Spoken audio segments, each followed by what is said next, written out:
Olá pessoal, tudo bem? Pessoal, vamos dar seguimento aqui ao nosso curso de Matemática Financeira.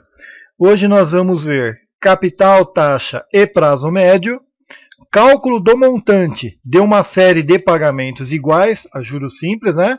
E progressão aritmética. Como que a gente aplica o conceito de progressão aritmética em uma situação aqui da matemática financeira, tá? Antes de assistir essa aula, é interessante que você dê uma olhadinha em progressão aritmética. Eu vou dar uma ideia aqui do que é, né? Do que a gente vai precisar para desenvolver o nosso estudo aqui, mas mesmo assim pode ser que não seja o suficiente. Então é bom você dar uma olhadinha nesse assunto, ok? Então vamos lá, né?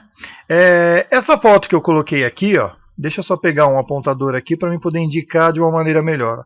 Essa foto aqui é de um matemático que chama Gauss, tá? É um dos grandes matemáticos aí da história, tá? Diz a lenda que quando Gauss tinha 8 anos de idade e estava na sua sala de aula, né?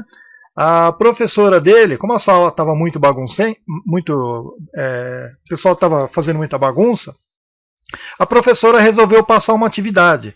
O que ela pediu para eles? Pediu para eles somarem os números de 1 a 100, tá? Fazer essa soma aqui, e com isso ela imaginou que eles estariam ocupados, né? E daria um pouco de sossego para ela, né? Pelo menos até o final da aula.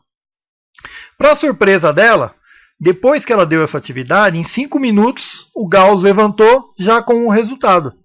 E aí ela estranhou, né? Como é que esse menino fez tão rápido essa soma aqui de 1 a 100?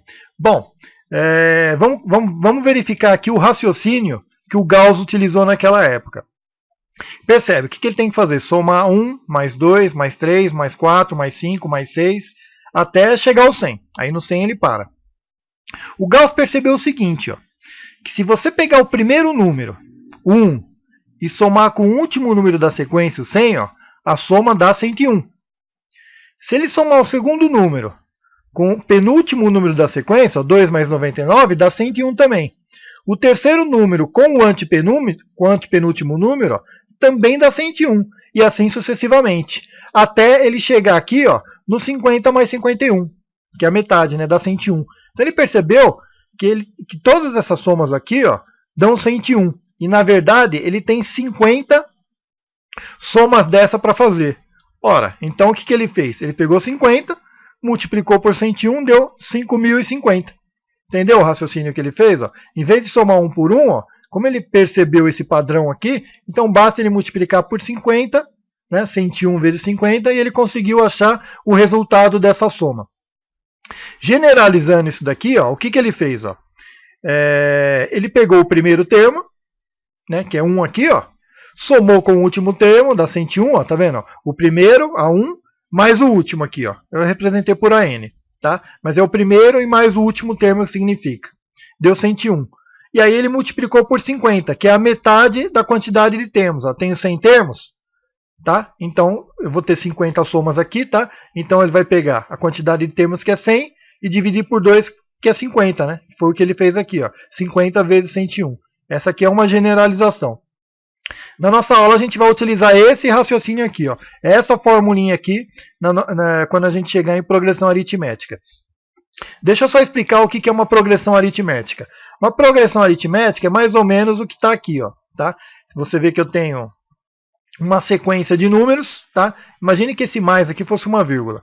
Eu tenho uma sequência de números, 1, 2, 3, 4, 5, tá?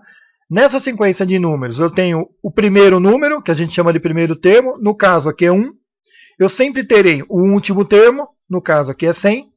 Sempre terei a quantidade de termos, que aqui é 100, né, nessa sequência, né? E eu tenho uma razão. O que é a razão? A razão é uma constante, ó, no qual um número qualquer é o número anterior mais essa constante. Repara, ó, que de 1 para 2 eu somei 1. De 2 para 3 eu somei mais 1, né? 2 mais 1, 3. 3 mais 1 é 4. Então eu vou conseguindo achar os termos seguintes aqui, ó, sempre somando a constante. No caso aqui é 1, né? Então a razão dessa progressão aritmética é 1. Ok? É claro que aqui está de 1 a 100, mas você pode ter qualquer progressão aritmética. Tá? Basta você começar com o primeiro termo, uma razão, aqui a razão é 1, poderia ser 2, poderia ser 3, poderia ser meio. O importante é que você sempre vai somando a razão e achando o próximo termo. E a quantidade de termos é a que você quiser também. Nesse caso aqui são 100, poderia ser 200 termos, 50 termos, 10 termos, não importa. Ok? A ideia de progressão aritmética é essa. Se você não conseguiu pegar direito o que eu expliquei, dá uma estudadinha em progressão aritmética, ok? Então vamos lá? Pessoal, antes de iniciar aqui a nossa aula, eu gostaria de pedir que você se inscrevesse no nosso canal, porque isso nos motivará a continuar elaborando essas videoaulas, tá? Então sim, agora vamos lá. Bom, vamos ver aqui ó, o que é capital, taxa e prazo médio. Tá? Então vamos lá. Capital, taxa e prazos médios são aqueles que substituem diversas aplicações por uma única, ok? Então vamos lá. Imagine uma aplicação com diversos capitais diferentes, aplicados cada um a taxas diferentes e também prazos diferentes. Evidentemente que vão produzir juros diferentes. Os juros totais dessas três aplicações aqui, ó, a soma desses juros, ó, é a soma dos juros produzidos por cada aplicação. Ok. Bom, podemos calcular o capital médio, olha só, no qual substituiremos todos os capitais diferentes. Ó. Então, como aqui são capitais diferentes, eu posso calcular um capital médio, que substituindo todos esses diferentes por um único, ó, por capitais iguais, ó, vão produzir assim os mesmos juros totais. Analogamente, o mesmo pode ser feito com as taxas e os prazos. Deu para entender um pouquinho? Se não deu, daqui a pouco no exemplo você vai entender do que eu estou falando. Essa daqui é a fórmula ó, que a gente vai utilizar. Ó. Essa primeira aqui é do capital médio, essa segunda aqui é do período médio, né, tempo médio, e essa terceira é da taxa média. Deixa eu só explicar essa fórmula aqui, como que você monta ela. Percebe que o numerador das três aqui, ó, na verdade é a soma dos juros de cada capital. Aliás, de cada aplicação. Né? Os juros a gente lembra que é o capital vezes a taxa vezes o tempo. Tá? Então você pega uma aplicação, calcula os juros, pega a outra, calcula os juros, pega a outra e calcula os juros e assim por diante. E o numerador vai ser a soma desses juros. Ó, tá? Veja, aqui nesse caso aqui eu estou calculando o capital médio. Nesse exemplo aqui. Ó. Aqui é o período médio, aqui é a taxa média. Então o numerador é a soma dos juros. O denominador ó, é o seguinte. Ó, percebe que aqui ó, é o produto da taxa vezes o tempo. Ó, da primeira aplicação, mais o produto da taxa vezes o tempo da segunda, mais o produto da taxa vezes o tempo da terceira e assim por diante. Então percebe, o produto aqui ó, é a taxa vezes o tempo, então eu tiro o capital daqui. Ó. Os juros não é o capital vezes a taxa vezes o tempo. O denominador então é como se você tirasse o capital desse raciocínio dos juros ó, e multiplicasse só os outros dois valores que sobrou. Entendeu? Então, se eu quero calcular o capital médio, tudo que não for capital vai formar o peso. Então, se aqui eu quero o capital médio, eu vou dividir pela soma do produto da taxa e do período. Se aqui eu quero o período médio, então aqui vai ser a soma do produto do capital e da taxa. Aí eu retiro o período daqui. E a taxa média analogamente. Né? Se eu quero a taxa média, aqui embaixo no denominador vai ser o produto do capital e o tempo. Aí eu retiro a taxa daqui. Entendeu mais ou menos? Deu para pescar? Se não deu, vamos ver um exemplo aqui que vocês vão pegar. Olha só, deu o capital médio das seguintes aplicações. Ó. Então, no caso aqui eu tenho 3 aplicações, com capitais diferentes, taxas diferentes e prazos diferentes. Eu quero o capital médio, então eu vou utilizar aquela formulinha. Ó. Como eu quero o capital médio, então tudo que não for capital vai formar o peso. E repara aqui na estrutura da tabelinha, ó, como eu quero o capital médio, eu normalmente, por hábito, coloco o capital na primeira coluna. O que eu quero, tá? Para mim não confundir aqui e de repente não embaralhar. Então, tudo que não for capital vai ser o peso. Aqui a formulinha. Capital médio, ó, calculo os juros dessa primeira aplicação, ó, que é o capital vezes a taxa vezes o tempo. Ó, 30 mil vezes 0,1 vezes 7, está aqui. Ó. Os juros da segunda aplicação, está aqui. 60 mil, né? Vezes 0,11 vezes 8. E os juros da terceira aplicação está aqui. Ó. E aí somos os juros. Tá? O denominador vai ser quem? Ó? Como eu quero o capital médio, então não vou pegar o capital. Só vou pegar esse produto aqui. Ó, 10% vezes 7, mais 11% vezes 8, mais 12% vezes 10. Ó. Tá vendo? Está na forma unitária. Né? 0,1 vezes 7, 0,11 vezes 8, mais 0,12 vezes 10. Tá vendo? Então, tudo que não for capital vai ser o peso, vai ser o denominador. Agora, fazendo essa conta aqui, ó, dá 61.079,14. Esse é o capital médio. Significa que se eu pegar esse valor aqui, ó, e substituir esses três aqui, ó, por esse valor, esses três diferentes pelo mesmo valor, a soma dos juros totais das três aplicações, ó, vai dar o mesmo valor, tá? Que calculando os juros totais com esses capitais diferentes. Essa é a ideia de capital médio, ok? Portanto, todos os capitais poderiam ser substituídos por 61.079,14, que produziriam os mesmos juros. Vamos pegar outro exemplo aqui, ó. Esse aqui caiu no concurso da ESAF, tá? Os capitais de 2.000, 3.000, 1.500 e 3.500 são aplicados à taxa de 4% ao mês, a juros simples, durante 2, 3, 4 e 6 meses, respectivamente. Ele quer o prazo médio. Aqui ele deu algumas alternativas. Bom, eu montei a minha tabelinha. Como eu quero o prazo médio, no meu caso aqui, por hábito, eu coloco sempre o que eu quero aqui na primeira coluna e as outras duas informações nas outras colunas. Então, o que eu posso fazer? Calculo os juros dessa daqui, calculo os juros dessa, os juros dessa, os juros dessa. E o que não for período agora vai ser o peso, que vai ser esse vezes esse, mais esse vezes esse, mais esse vezes esse, mais esse vezes esse. Só que esse daqui eu vou fazer um pouco diferente. O que eu vou fazer? Eu vou simplificar esses valores aqui que vão formar o peso antes de substituir na minha fórmula. Tá? Eu posso fazer isso, matematicamente eu posso fazer isso, porque na hora de substituir na minha fórmula, os valores ficarão mais baixos. Eu vou mostrar para vocês como que eu vou fazer. Ó. Então aqui, ó, como a taxa aqui é tudo 4%, eu posso simplificar ela. Tá? Se eu substituir isso daqui na fórmula, do jeito que está aqui, do jeito que nós fizemos no exercício anterior, tá? Fatorando, colocando em evidência os valores, eu poderia fazer essa simplificação lá na fórmula. Mas eu vou optar por fazer essa simplificação antes de colocar na fórmula, tá? Porque eu acho mais fácil. Aqui é tudo 4%, dá para simplificar. Aqui o capital dá tudo para dividir por 100, né? Simplifiquei. Pronto, agora vai ficar mais fácil. Olha como a fórmula fica mais enxuta. Ó. Então aqui, na primeira linha aqui, eu vou colocar os juros de cada aplicação. Os juros é a capital vezes a taxa vezes o tempo. Só que a taxa eu simplifiquei. Deu tudo 1, tá? Eu dividi tudo por 4%, é como se tivesse 1 aqui, ó. Então 20 vezes 2 vezes 1, eu não preciso colocar 1, né? Então vai ficar só 20 vezes 2, ó. Então 2 vezes 20, mais 3 vezes 30, mais 4 vezes 15, mais 6 vezes 35. Tá vendo como ficou mais fácil aqui, quando eu simplifico? Ó? E no denominador, ó, a soma dos pesos. Ó. Tudo que não for período vai ser o peso. Como aqui ficou tudo 1, tá? Então vai ficar 20 vezes 1, que dá 20, né? Então não preciso colocar, ó. Então na verdade 20 vezes 1, mais 30 vezes 1, mais 15 vezes 1, mais 35 vezes 1. Que na verdade é 20 mais 30 mais 15 mais 35, tá? Fazendo essa conta aqui, o meu prazo médio é 4 meses. Significa que se eu substituir esses períodos aqui diferentes, tudo por 4 aqui, ó, e calcular a soma dos juros totais de cada aplicação, vai dar o mesmo valor que a soma dos juros totais nessa aplicação inicial. Ok? Vamos para um outro exemplo aqui. Ó. Os capitais de 200, 300 e 100 unidades monetárias são aplicados a juros simples durante o mesmo prazo. As taxas de 4, 2,5% e 5,5% respectivamente. Calcule a taxa média mensal. Aqui ele quer a taxa média. Então, como ele quer a taxa, eu coloquei a taxa na primeira coluna. E os outros valores aqui nas outras colunas. O capital é 200, 310. O período ele não me deu. Tá? Mas ele me disse aqui, ó, que o período é o mesmo. Ó, durante o mesmo prazo. Ó. Então, como eu não sei o período, mas eu sei que é o mesmo, eu coloquei tudo X aqui. Ó, tá? Porque pode ser qualquer data. É tudo igual, né? Então eu representei o período por X.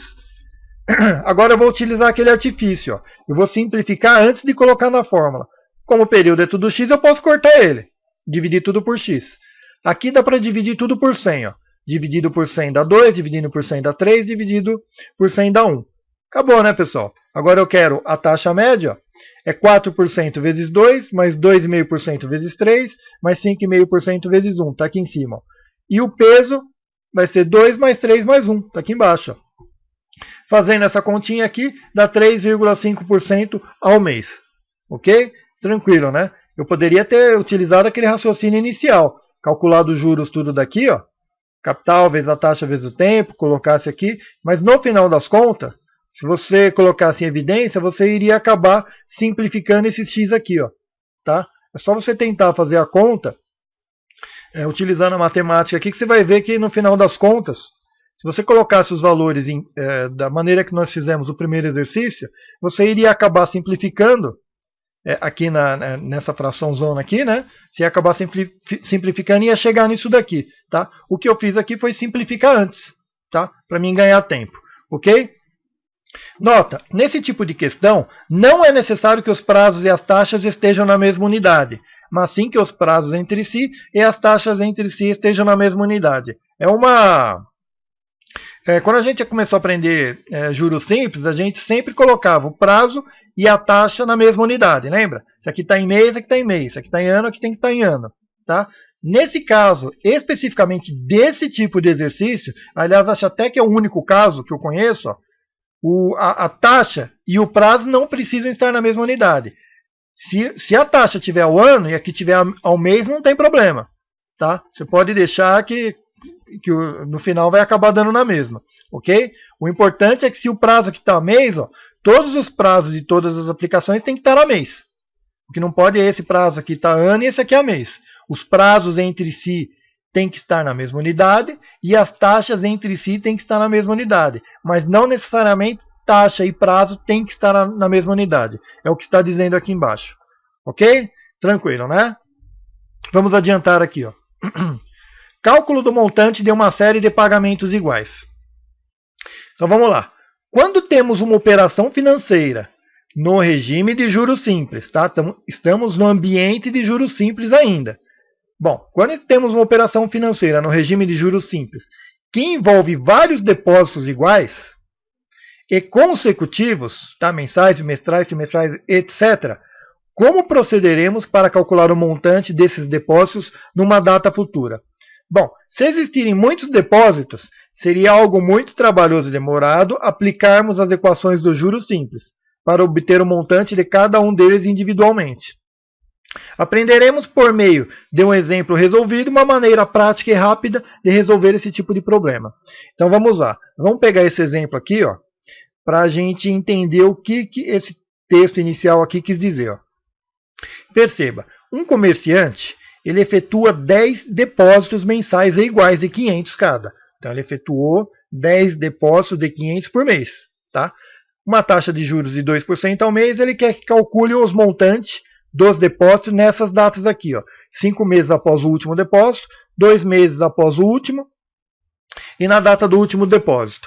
Então a situação, bom, deixa eu só terminar de ler aqui, né? No regime de juros simples, sempre que houver uma questão com várias parcelas iguais, nós devemos transformá-la em uma única parcela. Tá? Então, como tem 10 parcelas de 500, eu vou transformar em uma única. Isso no regime de juros simples. Tá? Bom, a situação é essa aqui. Ó. Houve 10 depósitos de 500, né? Ó. Esse aqui no primeiro mês, no segundo mês, terceiro mês, quarto mês, quinto mês, sexto, sétimo, oitavo, nono e 10º mês. O que o exercício A está pedindo? Ele quer que você calcule o montante 5 meses, ó, após o último depósito aqui. Ó. Ele quer o montante dessas aplicações aqui. E a taxa, deixa eu só voltar um pouquinho, a taxa é 2% ao mês. Ok, a taxa é 2% ao mês. Como que eu faço para calcular o montante? Bom, eu poderia fazer o seguinte, pego esse primeiro, capitalizo ele aqui ó, nesse período, ó, 1, 2, 3, 4, 5, 6, 7, 8, 9, 10, 11, 12, 13, e jogo lá para o 14º mês. Né? Pego esse primeiro montante e capitalizo para cá. Depois pego esse outro esse montante, olha, essa parcela aqui e capitalizo para cá. Depois pego essa parcela e capitalizo para cá. Eu vou fazendo isso com uma por uma. Depois eu somo todas e eu vou ter o montante. Tá? Ok? Só que isso é trabalhoso, né? Fazer essa conta aqui parcela por parcela, jogar cada uma para cá e depois somar é muito trabalhoso. Então a gente vai aprender um jeito mais fácil de fazer isso daqui. Ó. A gente vai fazer o seguinte, ó. A gente vai substituir todos esses pagamentos por um único. Como que a gente vai fazer esse único? Simples. Você soma aqui ó, todas as parcelas, ó, essa mais essa mais essa mais essa, ó, como são 10, dá 10 vezes 500, dá 5.000. Então eu vou substituir por todas essas parcelas por uma única de 5.000. A pergunta agora é, aonde eu coloco essa parcela de 5.000? Em qual data eu ponho? Você vai colocar ela bem na data intermediária entre todos os depósitos que você fez. Ó. A data intermediária ó, é exatamente no meio, entre o quinto depósito e o sexto. Ó. É aqui no meio. Ó, tá? Então você vai pegar essa parcela única, que é a soma de todas, e colocar ela exatamente nessa data intermediária aqui, ó, entre a quinta e a sexta. Tá? Bom, depois de ter feito isso, ao invés de capitalizar uma a uma para essa data, capitaliza somente essa para essa data, que vai dar a mesma coisa. Tá? O valor é o mesmo. Então vamos lá, vamos fazer a conta aqui. Ó. Então percebe, eu tenho essa parcela única, daqui, entre o quinto e o sexto, até essa data aqui que eu quero o montante, ó, eu tenho 9 meses e meio. Percebe? Aqui eu tenho meio mês, né? Aí mais 1, 2, 3, 4, 5, 6, 7, 8, 9. Ó. Tá vendo? 9 meses e meio. Tá? Então o meu período é 9,5 meses. Então a minha situação é essa. Ó. É como se eu tivesse depositado 5.000, o meu período é 9,5 de mês, né? A taxa de 2% ao mês e eu quero um montante. Tá? Nesse período. Isso aqui a gente sabe fazer. Né? Calculo o percentual da aplicação, ó, que é taxa vezes o tempo, 9,5 vezes 2% dá 19%, e aí eu corrijo esse 5.000 em 19%, dá R$ 9.500, ok? Mais fácil, né? Tranquilo, né? Entenderam como que faz essa conta? Tá? Por que eu posso substituir todos esses depósitos, fazer a soma deles, colocar esses 5.000 aqui, ó, que é a soma de todos, aqui bem no meio, aqui entre o quinto e o sexto período. Percebe, ó, se eu capitalizar esses 500 aqui, para essa data aqui, ó, entre o quinto e o sexto, ó, eu vou ter juros em cima desses 500. E se eu pegar o último depósito e descapitalizar até essa data, ó, os juros que eu somei aqui, ó, vai acabar cancelando com os juros que eu tirei daqui. Então, no final das contas, vai dar na mesma. Então, isso daqui, mais isso daqui nessa data, ó, você capitaliza isso para essa data, vai dar 500, vamos supor que dê 550. Quando eu descapitalizo isso para essa data, ó, vamos supor que eu tiro 50 daqui. Ó. Então, vai ficar 450 mais 550. Daria 1.000, né? Esse mais esse daqui daria 1.000.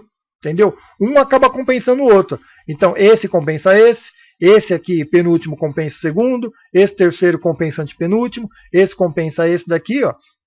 E um vai acabar compensando o outro, tá? Esse 5 acaba compensando esse 5. Por isso que eu posso somar todos e jogar, e eu tenho que jogar exatamente para essa data intermediária aqui. Ok? Tranquilo? Ufa! Vamos lá.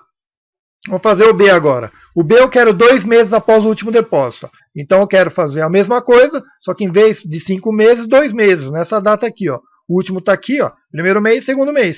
Mesma coisa, né, pessoal? A única coisa que muda agora é o prazo, né? Porque o meu tempo é daqui, ó, meio mês, né? 1, 2, 3, 4, 5, 6. Então eu tenho 6,5% do mês. Capital 5.000, 2% ao mês, eu quero um montante. Mesma coisa, ó. O percentual é a taxa vezes o tempo, dá 13%. E aí eu corrijo esse 5.000 em 13% dá 5.650. E a letra C, na data do último depósito. A letra C eu quero aqui, ó. Na data desse depósito aqui, ó, tá? Então, a mesma coisa. O capital é 5.000, só que agora é 4 meses e meio, ó. Meio mês, né? 1, 2, 3, 4. 4,5 do mês, ó. Taxa 2%, eu quero o montante. Mesma coisa. Calculo o percentual, taxa vezes tempo dá 9%, e corrijo esse 5.000 em 9%. Dá R$ 5.450. Ok? Tranquilo?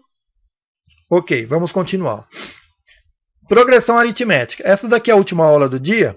Vamos ver como que a gente aplica progressão aritmética, aquele conceito inicial lá que eu dei no primeiro slide, tá? Numa situação de juros simples aqui, né? Vamos pegar esse exemplo aqui, ó. Uma pessoa contrata uma instituição financeira, um empréstimo de 40 mil, tá? Então foi lá no banco, falou, ó, quero que vocês me emprestem 40 mil reais. O banco falou e me emprestou.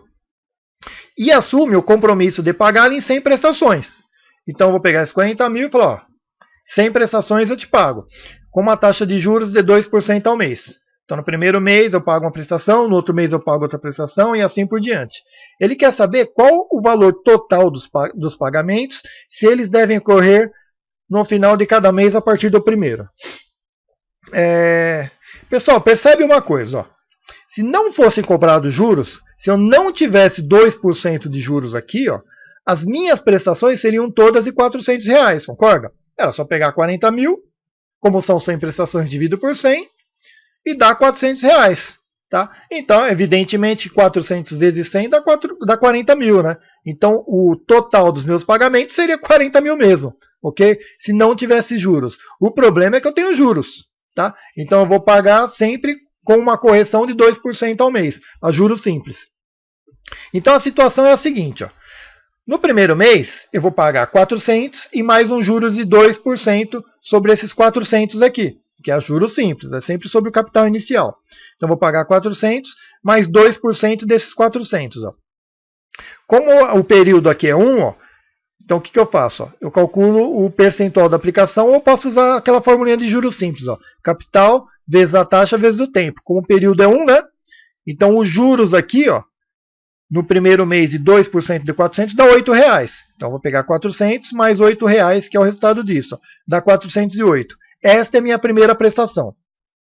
A segunda prestação, eu já vou pagar 2% do capital inicial. Então, vai ser 400 mais capital vezes taxa vezes o tempo. Né? Como são 2 meses, né? Então, é 2 vezes 0,2 vezes 400. Isso aqui dá R$16. Então, no segundo mês eu vou pagar 416. No terceiro mês é 400, mais, agora o período é 3 meses, né? Capital vezes taxa vezes o tempo. Dá R$24. E assim por diante. Percebe? No primeiro mês, ó, olha a conta aqui, é tudo igual. Só vai mudar o período aqui, ó. Tá? Então, no primeiro mês o período é 1. No segundo mês o período é 2. No terceiro mês o período é 3, óbvio, né? No quarto mês o período aqui seria 4. No quinto mês o período seria 5. No 100º mês o período é 100. Tá aqui, ó. Então, no último mês, ó, a última prestação que eu vou pagar é 1.200. Ok? Entenderam o raciocínio aqui? Esse padrão que eu criei aqui, ó, com esse raciocínio. Ó. Bom, então no primeiro mês eu vou pagar 408, no segundo 416, no terceiro 424 e assim por diante até a última prestação que é 1.200. O que o exercício quer? Ele quer que eu some essas prestações aqui, ó. Somo essa, mais a quarta, mais a quinta, mais a sexta, até a 100ª. Ele quer saber o total disso. Bom, se você reparar, isso daqui, ó, 408, 416, 424, até a 100ª prestação, ó, é os termos de uma PA, de uma progressão aritmética. O primeiro termo é 408, o último termo é 1.200, que eu vi aqui, ó, que eu deduzi, né? A razão é 8, ó, tá vendo? Do primeiro para o segundo eu somei 8. Tá aqui, ó. Do primeiro por segundo eu somei 8. Do segundo para o terceiro eu somei mais 8, ó. Tá vendo? Do terceiro por quarto, se eu quiser achar o quarto termo, eu somo 8. E assim por diante. E o último termo vai dar o penúltimo somado com 8, que dá 1.200. Ok? Entenderam? Por que é os termos de uma PA? Eu tenho o primeiro termo, eu tenho o último termo, a quantidade de termos é 100, ó. Tá? Porque não é 100 prestações, então a quantidade de termos é 100. E a minha razão aqui é 8, ó. Só pegar um termo posterior qualquer, subtrair o anterior. Ó. Você sempre vai ver que vai dar 8. Então, como eu quero saber a soma disso tudo aqui, ó, eu utilizo aquela fórmula do primeiro slide. Ó. Soma dos termos de uma PA, ó, que a gente já deduziu lá no primeiro slide. Ó. Pego o primeiro termo, somo com o último termo e multiplico por n dividido por 2, né, pela quantidade de termo dividido por 2. Tá? Se tem dúvida disso daqui, ó, pega lá o primeiro slide que eu expliquei, dá uma olhadinha nele de novo, ou dá uma olhadinha nos conceitos de PA. Então eu substituo aqui, ó. Primeiro termo é 408, lembra? Que lá no Gauss lá, ele somou o primeiro com o último, 408 mais 1.200. Então eu somo o primeiro com o último e multiplico pela metade da quantidade de termos. Como é 100, então na verdade eu multiplico por 50, ok? Que é 100 dividido por 2. Isso daqui vai dar R$80.400. Ok? Essa é a soma de todas as prestações. Entenderam, pessoal? Ok? Meio complicadinho, mas se você der uma olhadinha nos conceitos de PA, você vai ver que não é tão difícil. Tá? Pessoal, essa daqui é a última aula. Tá? A gente vai ter mais uma aula teórica de juros simples ainda, e depois exercícios. Tá? Um abraço para vocês e até a próxima aula.